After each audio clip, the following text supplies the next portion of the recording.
tem essa história de Almada. Conta aí pra nós. Ontem um jornalista argentino, Gaston, lá do TYC, lá da Argentina, ele divulgou que o Palmeiras fez uma proposta formal pelo Almada. A gente vai lembrar no comecinho da semana, noticiário na Espanha era de que o Atlético de Madrid não estava utilizando o Almada da maneira que ele mesmo gostaria e que ele começou a se preocupar com a quantidade de jogos pensando na Copa do Mundo, que ele quer ser titular na seleção argentina na Copa do Mundo.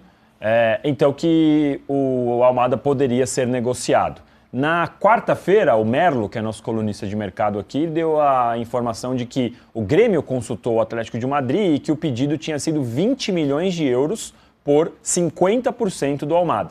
E aí ontem à noite teve essa notícia, que até agora eu não consegui confirmação com ninguém do Palmeiras para saber se realmente procede, mas normalmente esse jornalista, o Gaston, que soltou essa notícia, é um jornalista confiável, que me faz crer que realmente existe essa negociação, essa possibilidade. Eu acho até que é uma carência do Palmeiras, embora não seja o grande buraco desse time, mas eu não vou nem discutir aqui o impacto que causaria a chegada do Almada, porque eu acho que é o tipo de meia que, aliás, tem falta no futebol, não é nem só no Brasil, tem falta no futebol.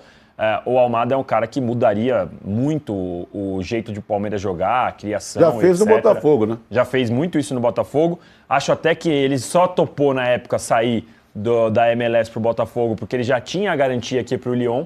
Basta a gente lembrar que ele foi um dos primeiros ali, depois que o Botafogo perdeu do Mundial. Ele já falou, não, tchau, obrigado por tudo, tô indo embora, assim, numa tranquilidade, porque ele já sabia que ia pro Lyon. E do Lyon foi pro Atlético de Madrid, onde agora ele não tem tanto espaço quanto gostaria. Sinceramente, eu acho que é o tipo de jogador que a gente olha e fala, que movimento. Entre Gerson, por exemplo, no Cruzeiro, ou, enfim, os movimentos que já foram concretizados até agora, eu acho que se o Palmeiras contrata o Almada, seria o melhor negócio da janela até aqui. Aí, vai que, Arnaldo? Então teria Almada no Palmeiras, Gerson no Cruzeiro, Arrascaeta no Flamengo. Bom, os outros são os outros, mas com isso... Rodriguinho no Bragantino. Rodriguinho no Bragantino. Mas Memphis... Como diria um outro amigo nosso, só ganha um, né? Só ganha um. O ano passado ganhou o Flamengo, né? Só ganhou o Flamengo. Não, só não. Dos títulos mais importantes. Sim, né? dos títulos mais importantes. Quais são? Importantes. Sim. E o terceiro? Libertadores e Brasileirão. A Copa do Brasil é importante também, mas os dois mais importantes. Eu me lembro... acho que não... Eu me lembro da festa. Pela Libertadores. Eu me lembro da festa da torcida tricolor quando ganhou a Copa do Brasil. É o que resta para quem não é forte. É a Copa do Brasil. A Copa Libertadores, às vezes acontece, como aconteceu com o Fluminense. Né? Bom, enfim. Mas eu acho que ter uma trinca disputando o principal campeonato do país... O Cruzeiro nunca foi considerado aí por vocês no ano passado uma possibilidade. Talvez ele possa ser considerado uma possibilidade esse ano de fato, né? Com essas diferenças. O Danilo falou bem, porque agora o Cruzeiro vai disputar também a Libertadores. A vida para o Cruzeiro mudou, assim como mudou a vida para o Mirassol, né? O calendário mudou, o desafio mudou e vamos ver se o Cruzeiro tem como acompanhar os outros dois. Só que aí tem uma diferença grande, né? Eu acho que não existe uma pressão no Cruzeiro, no Flamengo muito menos, a pressão está toda no Palmeiras, que não ganhou absolutamente nada nos 2 últimos anos, com o maior investimento da sua história. E está muito centralizado a cada grande reforço que o Palmeiras consegue no trabalho do Abel Ferreira. Basicamente é isso. Não é falta de jogador, né? E nem de dinheiro que o Palmeiras tem. Então... O Abel Ferreira tem um desafio curioso, porque ele foi esmigalhado pelo Felipe Luiz na temporada passada. E agora o técnico do Cruzeiro é o Tite, que também é uma coisa, né, interessante, né, esse retorno do Tite. Vamos ver, em relação aos 3, quem tem a pressão maior para esse início de temporada, a partir do jogo contra a Portuguesa, é o Abel Ferreira. Agora, Mauro, não sei se eu estou errado, mas salvo engano... Esse movimento do Almada, se é que vai acontecer mesmo, por enquanto tem só a informação lá da imprensa argentina, é fora do escopo que o Palmeiras tinha planejado, né?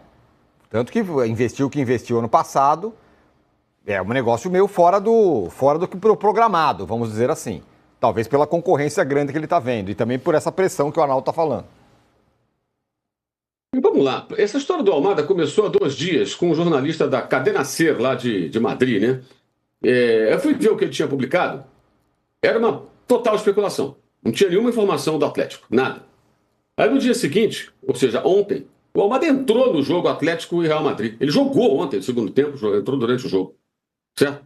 O jogador que está encostado, como foi até publicado por alguns veículos aqui no Brasil, não entra no jogo contra do Atlético contra o Real Madrid, gente. E ele tem entrado nas partidas. Esse rapaz está lá há um semestre, meia temporada. Claro que ele está no período de adaptação. É evidente que ele não vai jogar como titular absoluto. O Almada não vai chegar no Atlético de Madrid, dá a camisa 10 para ele, joga. Não, ele vai ter que ganhar espaço e isso leva um certo tempo. É perfeitamente normal o que está acontecendo com ele. Né? E entre o que o colega argentino publica e o Paulo Vinícius Coelho, ainda mais sobre o Palmeiras, porque ele é muito bem informado sobre o Palmeiras, eu fico com o PVC. O PVC publicou agora há pouco, né? Dá para dizer que, em primeira análise, o Palmeiras considera o negócio inviável. Ele encerra assim o seu texto no blog aqui no UOL. Então, eu acho que esse negócio do Almada me parece mais uma especulação do que qualquer outra coisa. Não que o Palmeiras não tenha poder de fogo para fazer uma oferta, claro que tem. Mas o jogador foi agora, cara. Olha, primeiro, vamos lembrar, ele estava no Botafogo, ele sai do jogo contra o Pachuca, já fala que está metendo o pé para ir para o Lyon, que era do mesmo grupo na época, né, o grupo Eagle, vai para o Lyon, fica um tempinho lá e pimba, já vai embora para o Atlético de Madrid. E está lá a meia temporada. Ele foi no meio do ano. E ontem entrou em campo. Esse jogador não está encostado. Né? Não está encostado. Então me parece muito mais uma fumaça do que algo realmente concreto. Acho que não tem muito o que falar sobre isso, não. Vamos colocar só os números dele aí no Atlético de Madrid até agora, temporada 25-26. Foram 16 jogos, 5 como titular, com 2 gols, 1 assistência. E no Lyon, ele jogou 21 jogos, sendo 11 como titular. Será que o empresário dele não é o pai do Gerson? O pai do Almada deve ser estilo pai do Gerson, deve ser mais ou menos isso. Muito bem.